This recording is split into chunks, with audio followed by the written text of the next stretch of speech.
So most of us have people in our lives that always seem to be a level ahead when it comes to building wealth and being financially responsible. So we have this over here.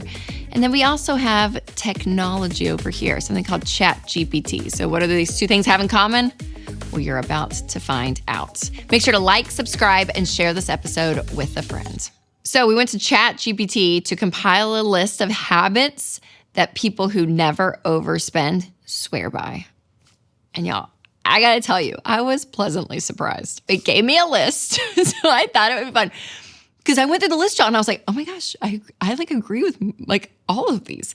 And so I wanna know from you if you agree with them. But here's literally what it said, and I love it. So, number one, they know their why.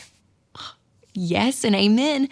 So, meaning they know why they're doing something with their money, their motivation. If they're in a season of sacrifice, they know why, they're sacrificing because they have a bigger goal. If they want to get out of debt, they know, okay, why do we want to get out of debt?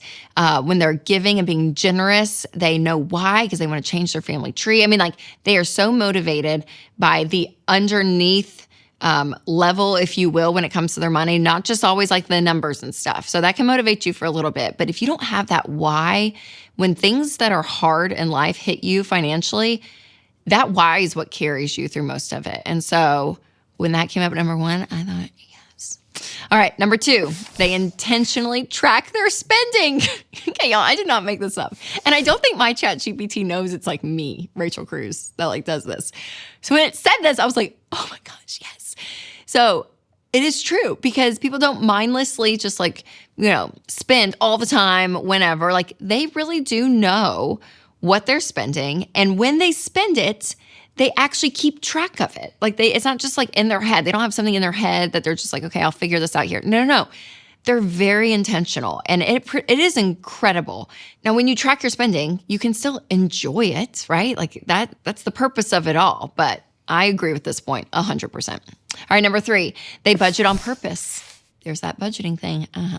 Yeah, so it's not just tracking spending, but they budget. They know where their money's going, which is such a key factor, you guys, of winning with money. Regardless of where you are financially, you need to have a plan with your income.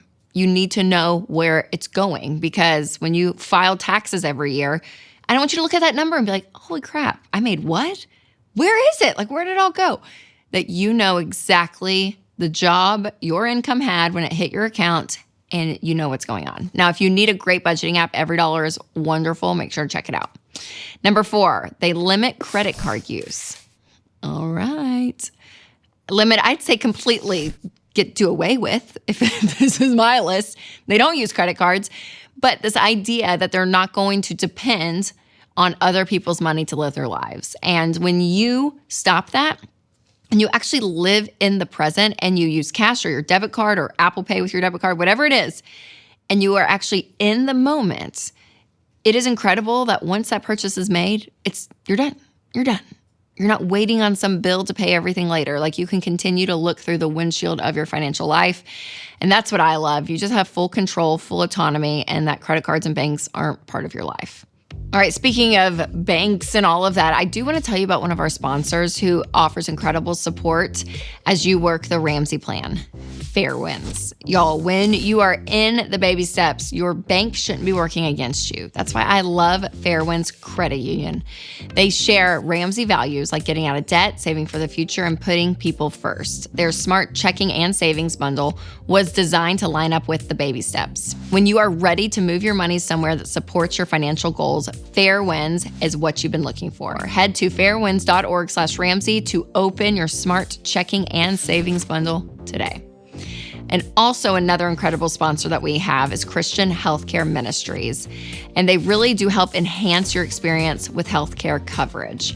More than 100 million Americans carry medical debt, which shows that traditional coverage is often leaving people with a big bill to face alone. So families need more than coverage. They need community. That's why I love Christian Healthcare Ministries. CHM is a budget-friendly, faith-based alternative to health insurance, and they've paid over $12 billion in medical bills. I mean, that is faith in action. With CHM, there are no networks, no insurance headaches, and programs start at just $98 a month. Y'all, CHM is where your faith and your finances agree. So go to chministries.org/budget and learn more today. All right, back to our list. Number 5, they delay gratification. Yes and amen.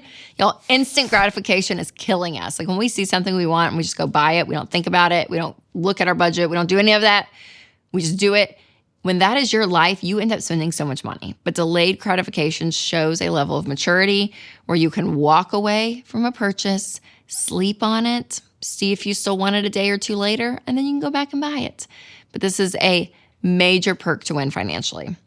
Number 6, they reduce decision fatigue. So the more routines that someone has when it comes to their money, the less kind of impulsive that they're going to be. And so there's like less impromptu shopping trips and all of this because they kind of have this rhythm in place. And I like that. I think that's great. Now, I can be type B at times where I'm like, let's just have some fun and be spontaneous. So you still want part of that in your life. I think that creates some fun.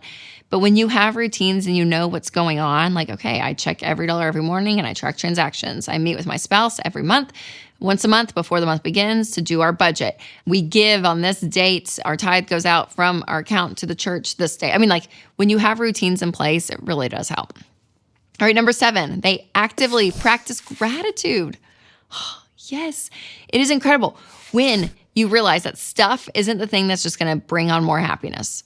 It's just not. But when you are so mindful and grateful for what you already have, there is gratitude, there is contentment, and all of that. So the fact that this was on the list, chef's kiss. Is that what the kids say? Yeah, I love it. Number 8, they stay off autopilot. So subscriptions, apps, all of that. They try to put friction in these purchases. And so, yeah, I mean, I would say with some of this, I really appreciate. I don't like always the savings autopilot. Like some people are like, I just put my savings on autopilot. There's a part of me that I'm like, no. Do it actually so you can feel it happening and you may want to be saving more or maybe you need to save less. Like, I don't know. There's something about actually going in and doing it. But then also there are things that I think is okay just to be on an auto basis too, right? Like, I don't think that's bad. I think that'd be very convenient and to make sure that you're not late on things too. So there's a balance there. Number 9, they regularly unfollow and unplug. So they use social media, but they actively unfollow people who tempt them into comparison or jealousy. They also pay it forward and gut check their motivation with their own posts. So the way they use social media, the way they kind of think about it is in a really healthy way. So I appreciate that. Number 10, they recognize patterns. So if you have tendencies where you start to see, okay, if I'm bored or insecure or I'm busy, then that's a trigger for me to spend, right? Or, you notice like, okay, here's when I do these things that are maybe unhealthy with money or even comparison. Maybe it's a heart thing. And these are the situations that comes up in. They notice that pattern throughout their lives. And that is a really great gut check to know like, okay, here is what I do and why I do it. And then always know you can create new patterns, right? Instead of being stressed and going and spending, you can go on a walk, right? Go and hang out with a friend, journal, like do something, read, like do something else that's better for you than just staying in an unhealthy pattern. So the fact that this list came from ChatGPT, y'all, I mean, I love it. I mean, I think it was so great. I so appreciated it. And I do think it's really factual. So some of these things are more habits, more heart-based. Some are a little bit more tactical. But putting things in place, you guys, help you win financially is what I want for you. Now, if you want some of my personal tips, not just off ChatGPT, be sure to check out my honest advice to someone who wants financial freedom. You can click here to watch that. Or if you're listening on podcast, you can click the link below. All right, you guys, remember to take control of your money and create a life you love.